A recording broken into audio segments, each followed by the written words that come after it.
سچ دکھائے۔ کبھی کبھی کچھ راز آئینوں میں چھپے ہوتے ہیں، ایسے راز جو دنیا کی نظر سے چھپائے جاتے ہیں اور صرف اسے دکھتے ہیں جو ان کا وارث ہو۔ یہ کہانی ہے ماہم کی، ایک خاموش سیدھی سادھی لڑکی جو کتابوں کی دنیا میں گم رہتی تھی، شہر کی بھیڑ سے دور ایک پرانے گھر میں اپنی نانی کے ساتھ رہتی تھی۔ ایک دن نانی اماں نے کہا، تہ خانے سے وہ پرانا صندوق لے آؤ، برسوں سے نہیں کھولا گیا۔ ماہم نے جیسے ہی صندوق کھولا، گرد جالے اور بوسیدہ کپڑوں کے نیچے ایک چمکتا ہوا سنہری آئینہ نکلا۔ اس نے آئینے میں جھانکا، لیکن وہاں صرف اس کا چہرہ نہیں تھا، پیچھے نانی اماں کھڑی تھی، جبکہ وہ تو کمرے میں تھی ہی نہیں۔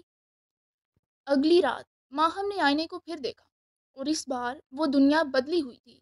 اڑتے گھوڑے، جادوئی محل، تیرتی روشنی، آئینے میں ایک اور دنیا نظر آ رہی تھی۔ پھر ایک آواز گونجی، تم وہ ہو جسے چنا گیا ہے، آئینہ تمہیں وہ سچ دکھائے گا جو تم سے چھپایا گیا۔ ہر رات آئینہ ماہم کو ایک نیا راز دکھاتا۔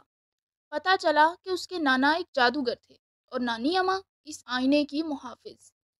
پھر ایک رات ماہم نے آئینے میں خود کو ایک جادوئی کتاب پڑھتے دیکھا، اور جیسے ہی اس نے آنکھیں کھولی وہ کتاب اس کے ہاتھ میں تھی۔ ماہم کو احساس ہوا یہ آئینہ صرف اس کا ماضی نہیں بلکہ اس کا مقدر دکھا رہا ہے۔ وہ ایک وارث تھی، جادو کی محافظ، کیونکہ جب آئینہ سچ دکھاتا ہے تو یا تو تم بدل جاتے ہو یا تم وہ بن جاتے ہو جو تم ہمیشہ سے تھے۔